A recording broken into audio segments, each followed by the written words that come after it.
Alright guys, welcome back. I went to my Walmart by my house again, like about 5 minutes ago, or I don't know how long, 10 minutes ago. I found the brand new Kaleidoscope Megalodon, which is really nice. I love the tires and the color on this one. So here's the back. What we know is Kaleidoscope, and then all I need is Velociraptor, Toro Loco, and the Chase, because like I said, I am not getting the variant of this one, because I already own it, so I'm not spending money on that. So here's Megalodon, guys, Kaleidoscope. Really nice to get those tires. Looks like the Elemental tires, which reminds me of. Let's go ahead and open it. See what we got here. Ooh, okay, so here it is, guys. We put the light on it.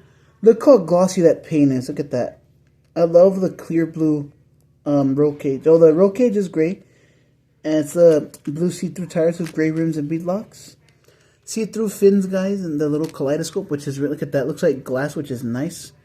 Basically a glass Megalodon, basically. There's like a lot of different colors. Purple, blue, like a little reddish color back here.